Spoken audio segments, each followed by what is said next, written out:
오늘 우리에게 주신 하나님 말씀을 보겠습니다. 잠언 26장을 보겠습니다. 이제 얼마 안 남았습니다. 잠언 26장.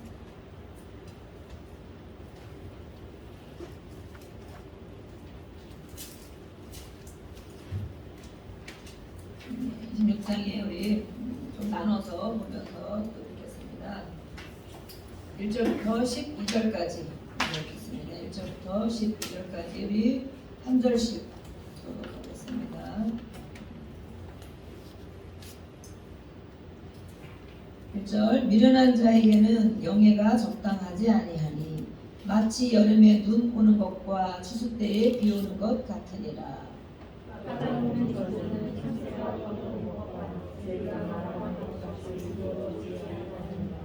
말에게는 채찍이요 나귀에게는 재갈이요 미련한 자의 등에는 막대기니라.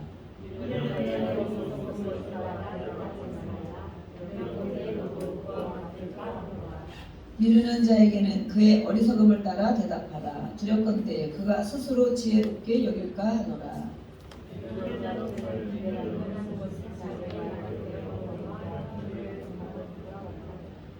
저는 자의 다리는 힘없이 달렸나니 미련한 자의 입에 잠언도 그러하니라.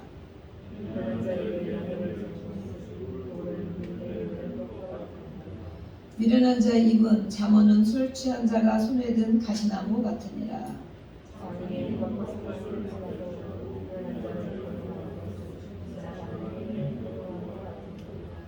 개가 그 토한 것을 도로 먹는 것 같이 미련한 자는 그 미련한 것을 거듭 행하느니라. 지혜롭게 여기는 자를 보겠느냐. 그보다 미련한 자에게 오히려 희망이 있느니라. 아멘.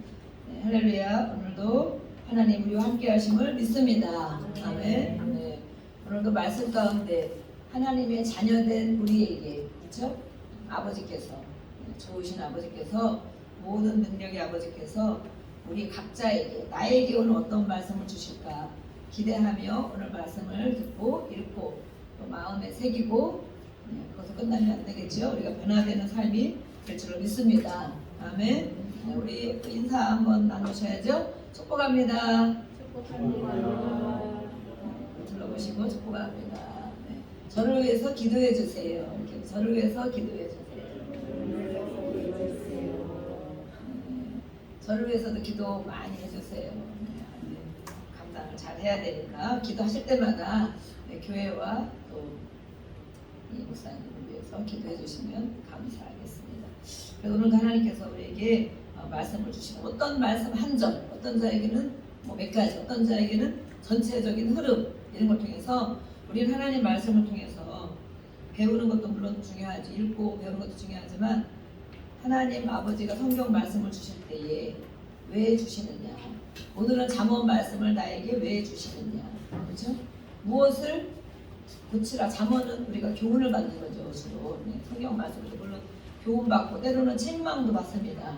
사람이 책망하면 정말 기분 좋아하는 사람 없으시죠? 지적하는 거 좋아하는 사람 진짜 없으시죠? 당연히 알고 있는데도 또 해야 되는데도 지적하면 또 더 아이들이 그래서 하려고 했는데 그렇게 하니까 안 해 막 그러잖아요.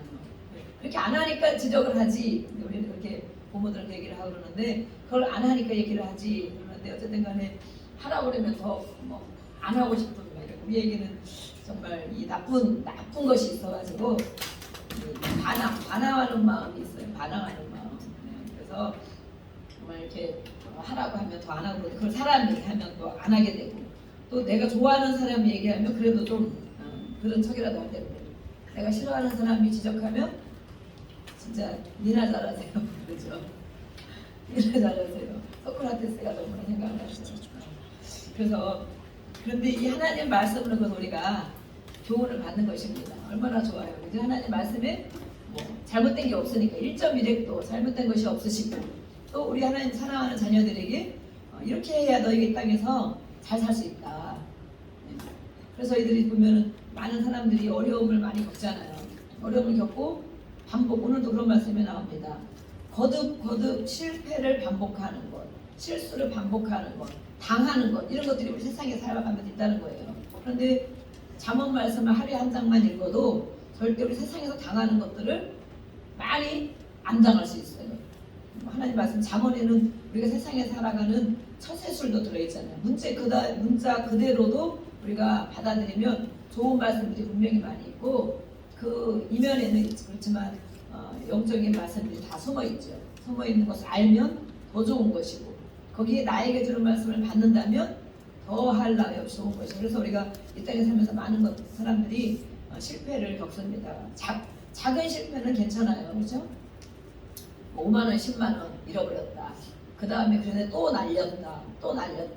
뭐 5만 원, 10만 원 날리고 큰 정말 생명의 지장이 없을 수도 있겠죠. 물론 어떤 사람이 큰 돈이겠지만 그런데 정말 1억, 10억 날렸다. 그래 봐봐요. 그러면 정말 모든 삶이 무너질 수 우리에게는 더 많은 사람에게는 모르겠지만 그런 것들을 한 번, 두 번 겪었다. 세 번 겪었다. 그럼 어떻게 되겠어요? 살 소망이 끊어지겠죠. 근데 이 성경에는 이런 모든 것들을 우리에게 교훈해주고 책망해주고 바르게 하게 하시는 말씀이에요. 그래서 성경 말씀을 내가 스스로 읽고 내가 성령께서 성경 말씀을 읽을 때 성령님이 함께 해주시죠. 나에게 스스로 가르쳐 주신다면 사실 누구한테 배울 일이 사실 없는 거예요. 그래서 이 요한 1, 2, 3, 4 그 말씀 가운데 그런 말씀이잖아요. 기름 부음, 성령의 우리가 기름 부음을 늘 받기를 사모해야 되는데 성령으로 왜 충만해야 되느냐? 성령에 충만해지는 채널 우리가 지난번에 했죠. 성령을 소멸하게 하는 채널 우리가 했어요. 왜 성령을 우리가 받아야 되느냐? 더 충만해야 되느냐? 성령의 기름 부음이 있으면 누구도 가르칠 필요가 없다 그러시잖아요. 그죠? 누구도 나를 가르칠 필요가 없다는 거예요. 그건 엄청 중요한 말이고 깊은 말씀인데 그렇다고 나는 성령 받고 늘 기도하는 사람이니까 절대 나 가르치지 마. 물론 그런 사람도 있을 수 있겠죠. 그런데 이 뜻은 무엇이냐? 너희가 성령의 기름 부으심을 날마다 사모하고 하나님의 은혜 가운데 성령의 충만한 가운데 말씀 가운데 거한다면 다른 사람이 너를 가르칠 필요가 없을 정도로가 된다고 그래요. 왜냐하면 스스로 말씀을 읽고 그죠? 교훈받고 아 내가 이렇게 하면 안 되는구나. 아 이거 내가 잘못했네. 하나님 이렇게 하지 말라는구나. 내가 스스로 할 수 있다면 누구도 나를 가르칠 만한 거리가 없는 거야. 완벽한 것이 아니지만 그런데 어떤 사람들 그걸 잘못 사용하기도 하지만 저도 우리는 점검받는 것도 중요합니다. 그래서 이렇게 오늘 하나님 말씀으로 우리 한 사람 한 사람에게 교훈하고 계시는 겁니다. 나에게는 저도 몇 번 계속 이 말씀을 묵상하고 한 주간 또 묵상하면서 나에게는 어떤 말씀을 주실까 가르치는 게 문제가 아니라 내가 받아야 되겠죠.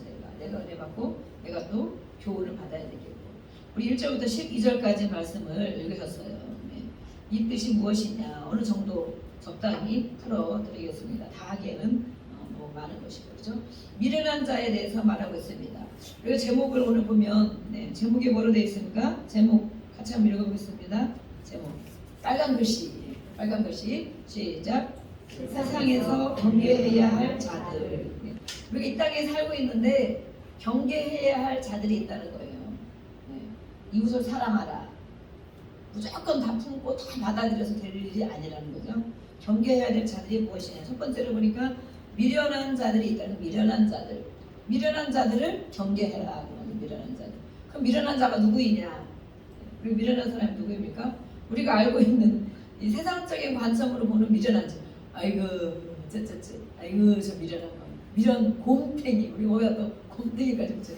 곰이 그렇게 미련한 거. 우리 동물들이 우리 사람들 인간 때문에 엄청 억울함을 겪고 있죠. 그죠? 오늘도 동물이 또 나오잖아요. 엄청 억울함을 겪고 있어요. 근데 그들이 말을 못해서 그렇지. 정말 곰이 말을 한다면 너희들이 알고 있는 것과 다르거든? 그럴 수 있어요. 그죠? 미련 곰탱이 같아요. 곰이 그렇게 미련한 게 아니고 엄청 머리가 좋다고 그러죠. 지혜롭다고 그러잖아요. 이렇게 이 덩치가 크면서 느릿느릿 걸어가니까 그렇게 볼 수도 있어요. 그래서 세상적인 관점으로 보면 우리가 미련한 자라고 생각하는 것은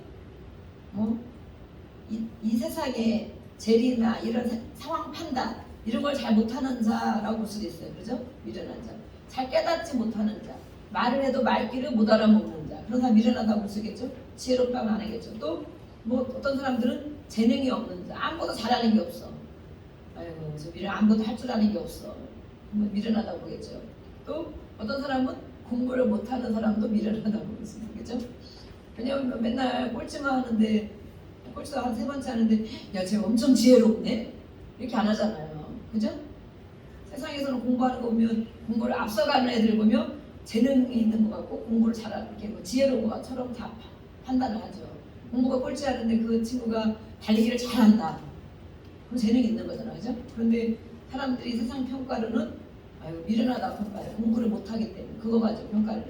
세상에서 보는 관점은 그렇다면 그럼 하나님이 보시기에도 그런 사람을 미련하다고 하겠느냐? 우리 성경의 말씀의 관점을 보면 물론 문자 그대로 볼 수도 있지만 하나님이 성령의 감동으로 성경을 이렇게 누군가에게 기록하게 다 했습니다. 그럴 때 하나님이 보실 때도 똑같은가 이렇게 봐야 돼요. 하나님이 보실 때 미련한 자는 어떤 사람이냐? 심령이 강팍한 사람.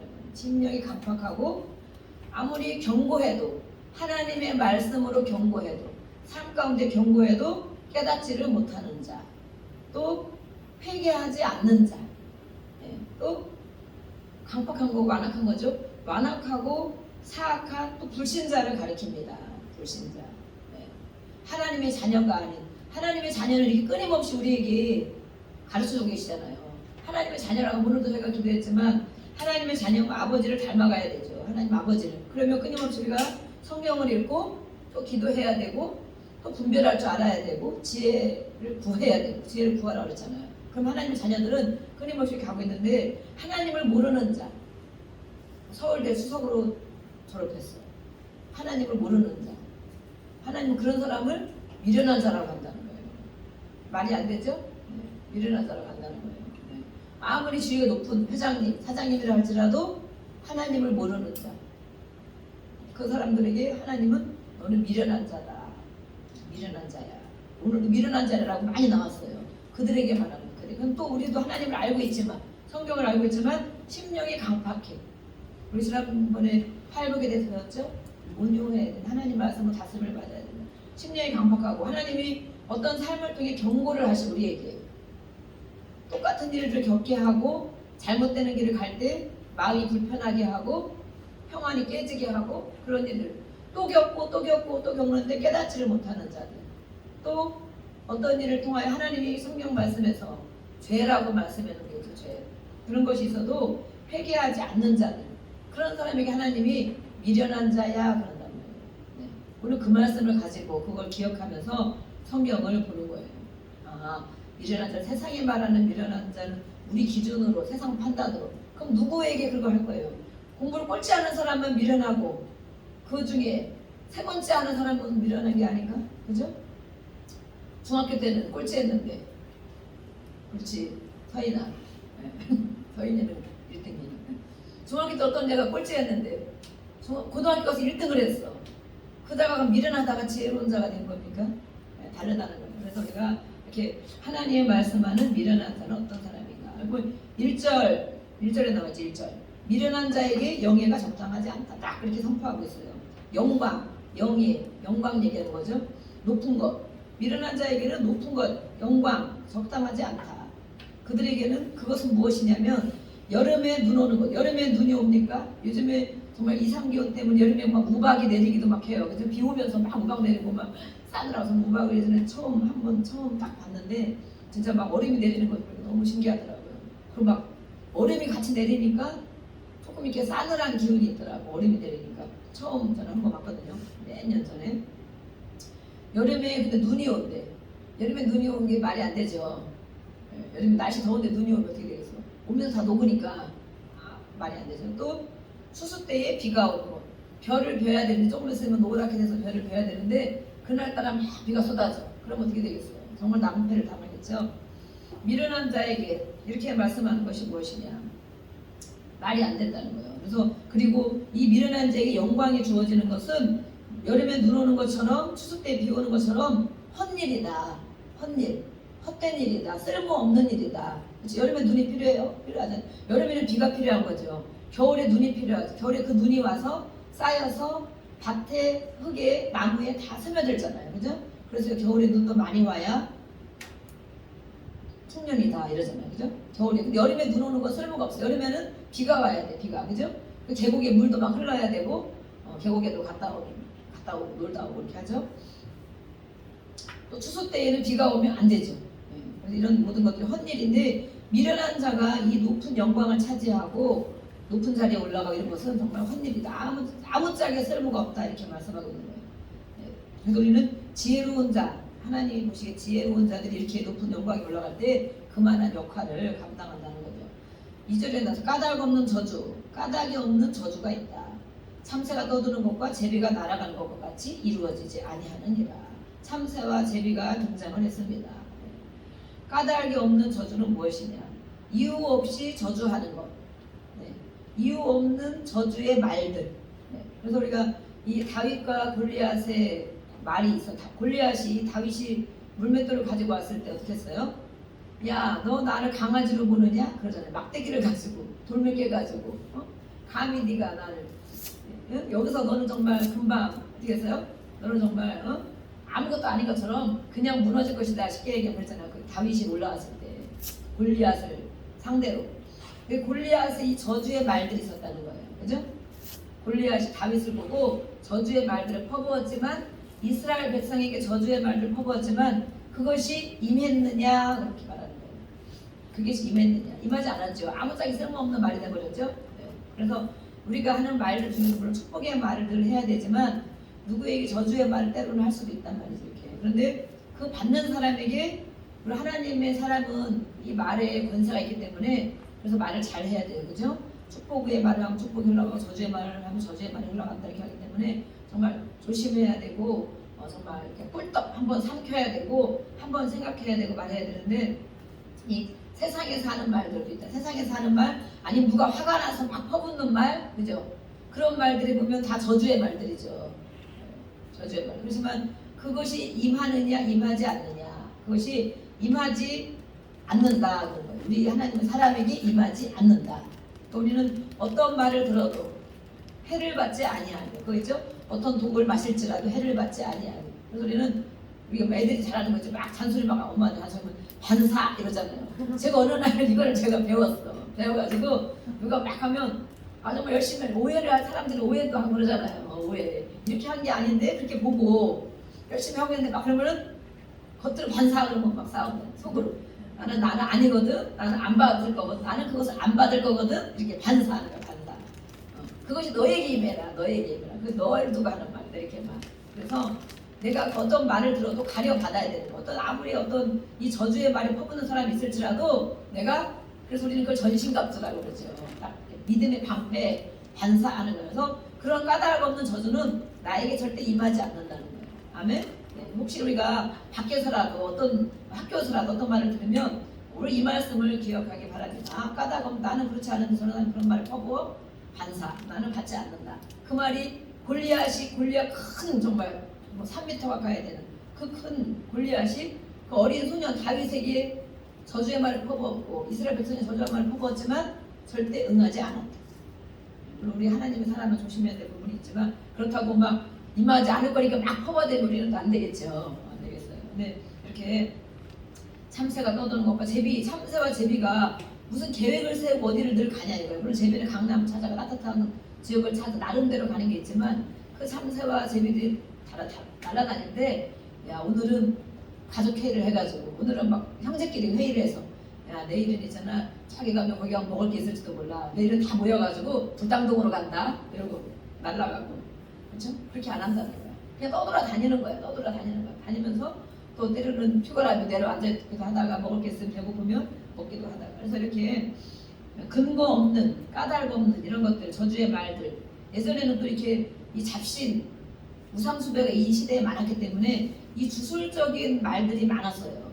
우리도 옛날에 그런 말을 들은 게 많이 있잖아요. 치유받은 소리가 다 말을 취소합니다 그러잖아요. 그죠? 그때 들었던 말을 취소합니다. 예수의 이름으로 취소합니다. 누가 나에게 엄청 심각한 말을 퍼부었으면 그게 계속 우리 마음에 남잖아. 그죠? 근데 예수의 이름으로 그 말을 취소합니다. 들은 것을 거부합니다. 예수의 피를 뿌린 우리가 그것이 임하지 않고 왜냐면 어떤 데 힘들고 어려울 때는 그 말이 생각난단 말이야. 그때 그분이 그렇게 얘기했는데 그때 엄마가 나한테 그런 말 했는데 그때 아버지가 나한테 그런 말 했는데 내가 꼭 그짜게 됐는데 이렇게 막 생각난단 말이야. 근데 우리는 하나님의 사람에게는 결코 정죄함이 없고 우리 날마다 새로운 피조물입니다. 그래서 우리가 이것들을 거부해내고 이제 그런 건데 이때 미신들이 엄청 많았기 때문에 그 주술사들이 정말 저주의 말들을 많이 퍼부었다는 거. 우리가 두려움을 주잖아요. 그죠? 정치러 가는 사람들에게 두려움을 주잖아요. 그죠? 이렇게 안 하면 큰일 나니까 뭐 구슬 얼마짜리 해라 이렇게 하잖아요. 그래서 그렇게 그거에 끌려가잖아. 말에 끌려가는데 이런 것들을 말하는 거예요. 3절에는 또 무슨 말도 나오고 오늘은 정말 이 동물들이 정말 많이 나오죠. 말이 나오고 나귀가 나오고 미련한 자가 또 나옵니다. 말에게는 가지 아니면 채찍을 휘둘러야 가게 되죠. 나귀에게는 또 재갈을 물려서 자기가 마음대로 가지 못하도록 이렇게 하죠. 또 그 가운데 미련한 자의 등에는 막대기니라. 우리가 시편 23편에 나오죠. 주의 지팡이와 막대기. 그때 할 때 우리가 또 들었습니다. 다 잊어버리시나 모르겠지만 주의 지팡이와 막대기가 하는 말이 있는 거예요. 양을 치는 목동들에게 때로는 지팡이처럼 된 것이 어떻게 보면 지팡이가 되고 어떻게 보면 막대기가 되고 때로는 한쪽에는 지팡이 한쪽에는 막대기 이렇게 하면서 이 양들을 때로는 인도도 하고 또 어디 갔을 때 그 양들을 끌어올리기도 하고 이런 역할을 하잖아요. 그런데 미련한 자에게 막대기, 여기서는 막대기는 무엇을 얘기하냐면 회초리를 얘기해요. 회초리. 네. 미련한 자는 이렇게 얻어맞는다는 거예요. 얻어맞는다. 네. 얻어맞으셨습니까? 회초리를. 하나님의 회초리를 맞아본 경험이 있습니까? 하나님의 회초리. 아, 이거 하나님이 나를 징계하는 것 같다. 아, 이거 하나님이 나에게 이렇게 이런 환경 가운데 나를 두시는 것 같다. 하나님의 막대기. 때로는 물리적인 힘이 효과가 있다는 거죠. 이성으로 통제가 안 될 때는 때로는 막 애들도 막 반항할 때는 우리가 안 되겠다. 이리 와. 회초리 때 맞아야겠다. 그리고 딱 고집이 또 꺾어지기도 하죠. 근데 감정적으로 막 아무데나 막 하면 안 되죠. 정말 이렇게 잘못한 것을 지적해주고 회초리로 때려주고 이렇게 할 필요가 있다는 거죠. 하나님의 막대기는 무엇이냐? 우리를 죽으라고 막대기로 때리는 것이냐? 미워서 때리는 것이냐? 깨어나라고 하는 거죠. 깨어나라. 정신 차려라. 바로 잡아라. 그래서 우리가 가끔 이렇게 괴로운 일들을 만날 때가 있어요. 그럼 하나님 맨날 왜 나를 이렇게 괴롭게 하냐고, 왜 이렇게 어려운 일이 계속 되냐고 우리가 그렇게 할 때가 있어요. 우리의 잘못으로 인한 것도 물론 있겠지만 때로는 하나님께서 며칠 동안 평안할 때가 있죠. 며칠 동안 평안하다 보면 어느 날 또 기분 나쁜 일이 막 생기고 마음이 괴로운 일이 막 생기고 그럴 때가 있어요. 그때 기도하러 가야 되겠네. 그죠? 주여 하나님 앞에 무릎을 꿇어야겠네. 이렇게 우리가 돌이킨다는 거예요. 돌이킵니다. 우리는 하나님의 사람은 이렇게 돌이키는 마음이 있어요. 그래서 자신을 돌아봐라. 어려움이 생길 때 물론 우리가 남의 탓을 하기도 하고 금방 자신을 돌아보기 어렵죠. 남의 탓을 하기도 하고 환경 탓을 하기도 하고 이 사회 나라 탓을 하기도 하고 많이 그럽니다. 그렇지만 또 한 번 하나님의 사람에게는 또 한 번 생각해야 되는 게 있죠. 자신을 돌아봐야 돼. 자신. 나는 그럼 어떻게 하고 있느냐? 나는 잘하고 있나? 나는 바르게 가고 있나? 나는 제대로 하고 있나? 하나님 앞에서 나를 돌아보게 하기 위해서 하나님은 가끔 이렇게 막대기를 치십니다. 막대기로 때로는 이렇게 회초리를 치십니다. 그건 아버지의 사랑인 거예요. 아버지가 너 그냥 둬서는 안 되겠다. 조금 갔는데 더 이상 가면 안 되겠다. 그럴 때는 회초리를 따끔하게 치는 거예요. 아버지가. 아버지들이 그렇게 할 줄 알아야 돼요. 때밀어 두면 안 되는 거예요. 그죠? 안 된다. 그러다가 또 안 된다. 2번 아버지가 3번 얘기했지? 안 된다. 이제는 회초리를 맞아야겠구나. 저희 아이들도 제가 회초리를 많이 때렸죠. 근데 꼭 엉덩이. 종아리 때리니까 나중에 이게 빨갛게 돼가지고 반바지 입으니까 안 되겠더라고요. 엉덩이. 그래가지고 1번 경고했지? 2번 경고했지? 3번. 그럼 이제는 회초리를 맞아야겠구나. 몇 대 맞을래? 우리 것이는 꼭 2대 아니면 3대. 저는 5대를 때려야 될 것 같은데. 그러니까 근데 따끔하게 때는 그 다음에는 이게 딱 꺾어져. 그냥 감정도 안 넣고. 그래서 이렇게 지금 우리는 어린 아이들이 별로 없어서 중학생, 고등학교까지는 아마 좀 회초리를 맞아야 되지 않을까 싶은데. 고등학교까지는 좀 맞아야 돼. 회초리. 대학생 때부터 대학생 되면 회초리 때려 벌써 막 막대기를 붙잡고 막 그만하세요. 막 이렇게 하고 그러거든요. 어쨌든 대학생이면 20살이잖아요. 성년이기 때문에 네가 잘못한 거, 네가 실패한 거, 네가 책임져라. 이렇게 놔둬야 돼. 사실은 네 책임이다. 그렇지만 이렇게 회초리를 드는 것은 제 생각에는 좀 그래서 교육학을 전공한 사람으로서 보니까 고등학교 때는 회초리를 따끔하게 때려야 되고 대학생 때는 네 일에 네가 책임지도록 이렇게 해줘야 되지 않겠나 생각이 들어요. 그래서 하나님도 우리를 이렇게 정신 차리고 때로는 괴로운 일을 한 번씩 겪게 됩니다. 그럴 때 정신을 바짝 차려야 돼요. 아, 이것이 하나님의 회초리가 아닌가? 이것이 하나님, 내가 뭐 잘못했나? 내가 지금 가고 있는 방향에 바르게 가고 있나?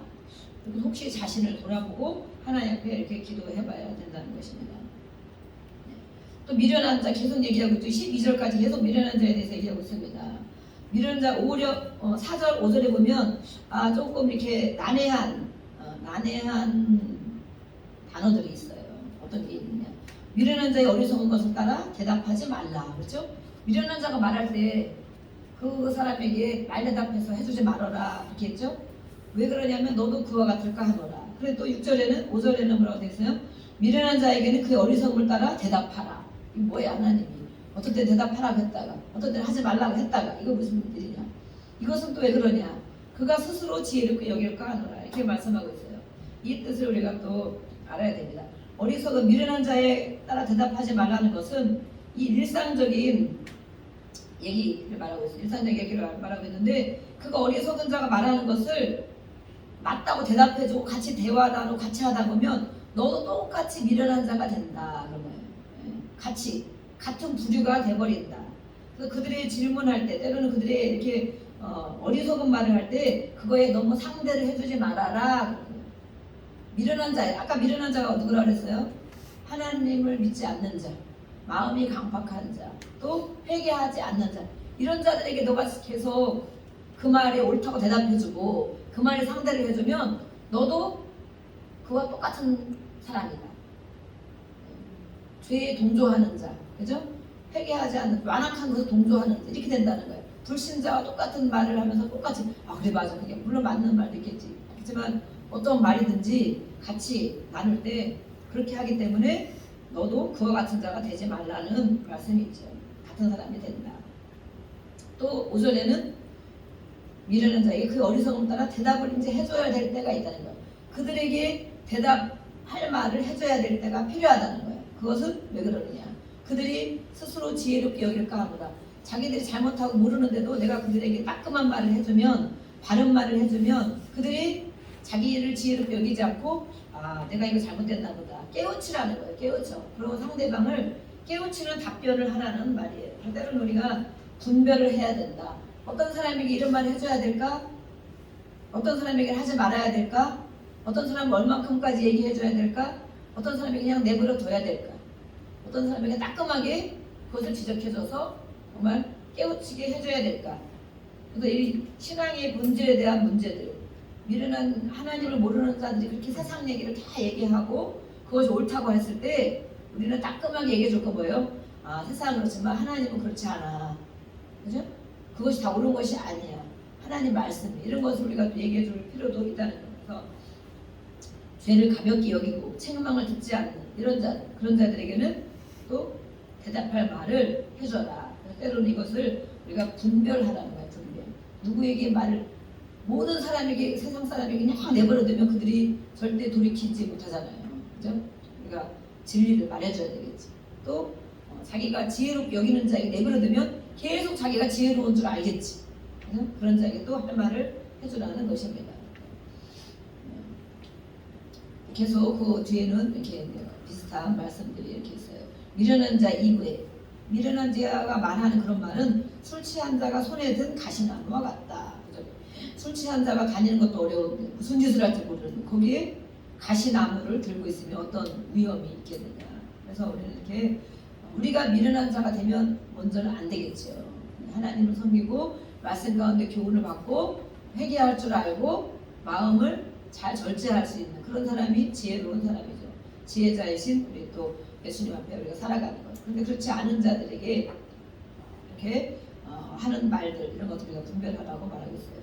11절 말씀에 또 짐승이 나옵니다. 개가 나옵니다. 개는 정말 많이 억울하죠. 우리가 앞에다 요즘에 개자를 많이 붙이는 경향이 있는데, 그죠?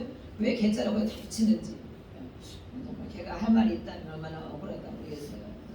개가 그 토하는 것을 도로 먹는 개는 근데 토해놓고도 우리가 토해놓고 도로 먹는 경향이 있다는 거예요. 근데 미련한 자가 하는 일이 바로 그렇게 한다는 거예요. 거듭거듭 반복. 한 번 실패했으면 정신을 바짝 차려야 되는데 한 번 경험을 했으면 정신을 바짝 차려야 되는데 또 그런데 가서 또 당하고 또 그렇게 해서 또 겪고 또 잃어버리고 또 다치고 또 겪고 또 날리고 이런다는 거예요. 그것이 바로 그런 개가 하는 짓과 똑같다 이렇게 말을 하고 있어요. 우리는 정말 한번 어쩌다 물론 우리가 실수할 수 있어요. 사람이니까 실수하게 되지만 계속 반복적으로 실수하는 것들, 잘못 행하는 것들 그런 것들에 대해서 깨달아야 된다. 깨달아야 되고 또 회개할 줄 알아야 된다고 말하는 거예요. 걔는 이렇게 분별이 없다는 거예요. 걔가 분별해서 지난번 이거 해서 먹으면 이 남보기에도 지저분한데 내가 다음에 절대 하지 말아야지 이렇게 안 한다는 거예요. 걔는. 네. 사람은 분별력이 있기 때문에 이것은 삶의 경험. 우리가 이 땅에 살면서 20년 사는 사람도 있고, 그죠? 나름대로 15년 사는 사람도 있고, 50년 사는 사람도 있어요. 경험이 많이 있죠. 애들 나름대로 경험이 있어요. 경험이 있는데 이 자기가 경험한 거에 대해서 자기가 배워야 된다. 자기 경험에 의해서. 그래서 아무것도 배울 수 능력이 없다는 것은 바로 미련한 자예요. 내 삶에 지난번에 이렇게 했는데 이게 안 좋았네. 그럼 이렇게 하지 말아야지. 지난번에 그렇게 했을 때 내가 막 마음이 안 좋을 때 어떤 일을 했는데 그때 내가 많이 실패를 했지. 그때 내가 정신없이 막 무슨 일을 했을 때 잃어버렸지. 그럴 때는 가지 말고 가만히 있어야 되겠구나. 오늘도 만약에 내가 정신이 없어서 힘들어. 오늘은 가만히 자중하고 있어야 되겠구나. 다니다가도 무슨 짓을 할지 모르겠구나. 이렇게 그런 것도 있다는 거예요. 그래서 지혜자에게 그들은 배우지도 못하고 자신의 경험으로부터 배우지 못하는 자들을 말하는 거예요. 우리는 우리의 경험, 지금까지 그래서 오래 사는 사람에게는 정말 지혜가 있는 거예요. 내 경험을 그만큼 많이 했기 때문에 거기에 기도하는 자, 또 하나님 말씀을 많이 아는 사람들에게는 그만한 경험과 지혜가 있기 때문에 그들에게도 배워라 라고 말하고 있어요. 우리는 하나님께 말씀을 통해 배워야 합니다. 아멘. 네, 배워야 합니다. 우리 옆에 사람으로 인사 나눕니다. 배워야 합니다. 배워야 합니다. 경험을 통해 깨달아야 됩니다. 경험한 것이 있으면 깨달아야 됩니다. 하나님 말씀을 통해서 우리는 배웁니다. 오늘도 이렇게 잠언을 통해서 우리는 배우고 있습니다. 우리 12절까지 읽었죠? 네. 13절부터 16절까지 읽겠습니다. 어떤 말씀이 또 주제가 있는지 13절부터 16절 같이 읽겠습니다. 시작. 게으른 자는 길에 사자가 있다, 거리에 사자가 있다 하느니라. 문짝이 돌적이를 따라서 도는 것 같이 게으른 자는 침상에서 도느니라. 게으른 자는 그 손을 그릇에 넣고도 입으로 올리기를 괴로워하느니라. 게으른 자는 사리에 맞게 대답하는 사람 7보다 자기를 지혜롭게 여기느니라. 예, 계속 반복돼서 어떤 사람이 나옵니까? 네, 게으른 자 맞죠? 게으른 자가 아니고 게으른 자 이렇게 해야 되겠죠. 게으른 자가 나옵니다. 게으른 자. 게으른 자는 어떻게 해야 되느냐? 게으른 자는 어떤 사람을 게으르다고 하느냐? 우리가 육신의 게으른 자도 정말 게으르다고 하죠. 그렇지만 이 하나님 말씀이 게으른 자는 무엇이냐? 온갖 변명을 하는 자. 온갖 변명. 하지 않으려고. 이것저것 하지 않으려고 변명하는 자. 또 자기 발전을 위해 아무 일도 하지 않는 자를 말하고 있어요. 자기 발전. 그러니까 육신으로 게으른 자도 게을러. 잠을 많이 자니까 게을러. 그런 것도 육신의 게으른 자죠. 하나님이 게으른 자라고 여기다 써놓았을 때에는 자기의 발전을 생각하라는 거예요. 자기 발전. 우리 예수님 뭐라 그랬어요? 모든 마음이, 생각이, 성숙이 예수님께까지 자라나라 그랬죠. 자라나라. 우리 믿음이 자라나야 되는 것입니다. 5년 교회 다닌 사람, 20년 다닌 사람 분명히 달라야 되겠죠. 머리로 자라나는 게 아니고 지식도 물론 있어야 되지만 성숙함이 자라나야 되죠. 믿음이 자라나야 되죠.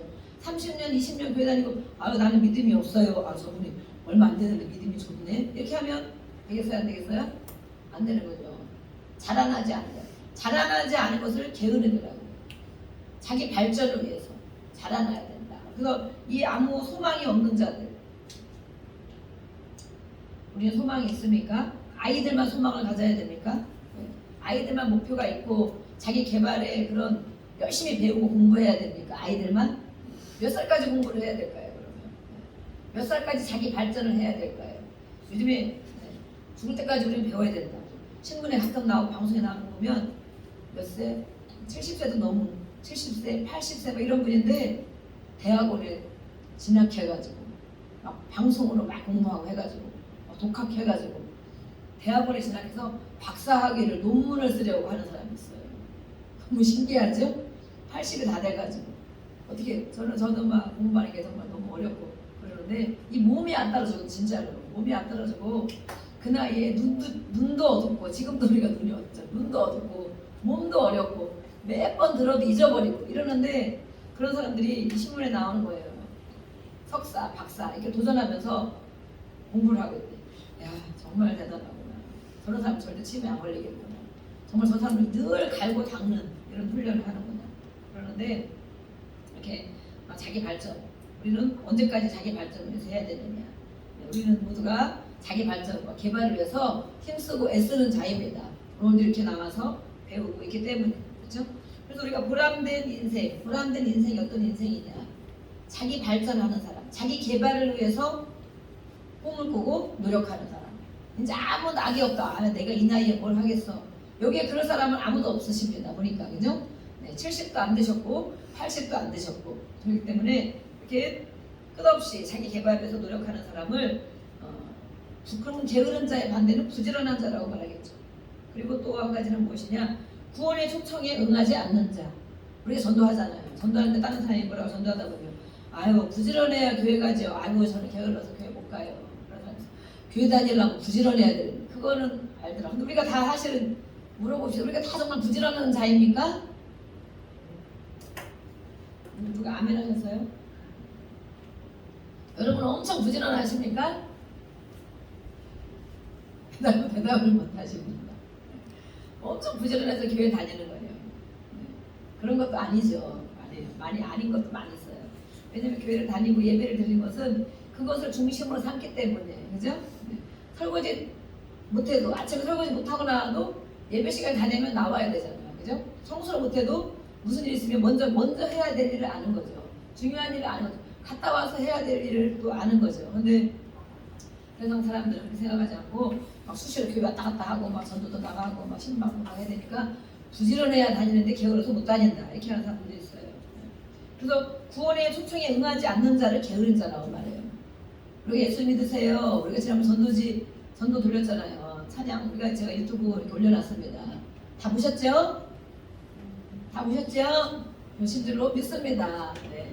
짧으니까 또 짧은 거 올려놨으니까 이제 방송에 그래도 설교만 올려놓으면 재미가 없으니까 이거 짤막짤막하게 올려놓는데 그런 거 올려놓으니까 조회수가 엄청 늘어나는 거예요. 이러다가 정말 1만 가고 2만 가가지고 유튜브에서 수익도 들어오지 않을까. 저의 허무한 꿈이 우리 나중에는 물론 그렇게 할 수도 있겠죠. 지금 우리가 시작 단계니까. 그러다 보니까 막 설교는 우리 영상 보내주는 분만 듣고 형제들 제가 들었는데 어느 날은 막 5개, 6개밖에 조회가 안 될 수도 있어요. 그런데 이렇게 이제 제가 요양원 예배 같은 걸 올려놓고 또 이렇게 영상 올려놓으니까 조회수가 막 30개 막 이렇게 넘어가고 막 40개까지 다가가려고 하더라고요. 그래서 이렇게 짤막짤 지금은 또 이 코로나 이후에 전도를 다 못하겠기 때문에 그 찬양 자체가 너무 좋다는 거예요. 듣는 자체가 너무 좋다 이러면서 거기에 또 이렇게 지옥에 대한 메시지도 있잖아요. 그러면서 우리가 직접 대우놓고 하기 어려운 것들을 이렇게 보내주고 이렇게 하거든요. 저는 조회수가 많이 올라갔어요. 이렇게 구원의 초청에 응하지 않는 자. 예수 믿으세요. 저는 불교입니다. 경찰 아저씨도. 예, 저도 불교였어요. 예수님 몰라서 그래요. 예수님 알면요, 다 예수님 믿을 거예요. 이렇게 제가 뭐 전도주 저를 꼭 읽어보시더니 전도주도 받고 요구르트도 받고 그러고 가시더라고요. 경찰 아저씨 두 분이 경찰도 이렇게 전도하다 만나고 너무 감사합니다. 의를 위하여 핍박받는 자는 상이 있다고 그랬잖아요. 전도하는 것이 정말 즐거운 일이에요. 해보세요. 분명히 거부당하는 일도 정말 많이 있습니다. 우리는 거절감의 상처들도 너무 많잖아요. 거절하면 정말 힘들잖아요. 저도 정말 심각하게 그 상처가 많은 사람인데 이번에 전도를 하면서 다 받아가지 않죠. 고개 돌리고 하는 사람도 있고 학생들은 방거람을 하고 감기도 하고 그런데 잠깐씩은 저도 조금 이렇게 주춤 안 좋더라고요. 그런데 그 전주에 우리가 뭘 설교를 했어요.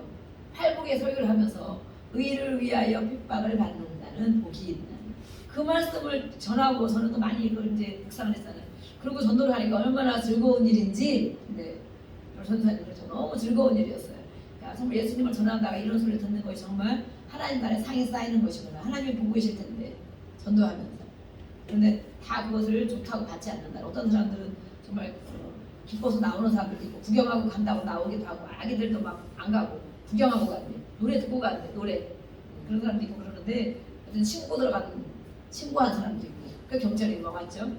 그래서 때문에 의를 위해 핍박받는 것은 정말 즐거운 일이구나. 정말 감사한 일이구나.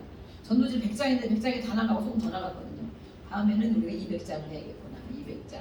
그 다음에 300장. 그래서 우리 9단지, 10단지 이 지역에 돌리고 또 더 사람이 많이 나올 때 또 이제 시간을 좀 넘겨서 많이 나올 때 해야 되겠구나.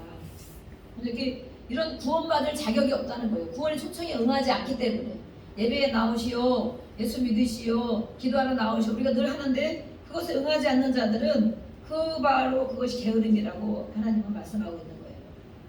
게으름이 떠나간 줄 믿습니다. 우리 모두에게는 게으름이 떠나간 줄 믿습니다. 또 우리 게으름에 대해서 계속 이렇게 말하는 거는 마찬가지 그런 말씀이에요.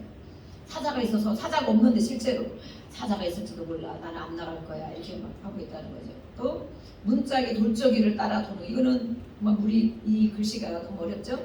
문짝에 이렇게 막대기가 껴있어 문이 열었다 닫았다 하는 그 역할을 하는 건데 문이 열고 닫는 일을 하지 않고 그냥 뺑글뺑글 돌아간다는 거예요. 그냥 이렇게 계속 그것만 왔다 갔다 하고 나가고 문을 그 사용을 제대로 못한다는 거예요.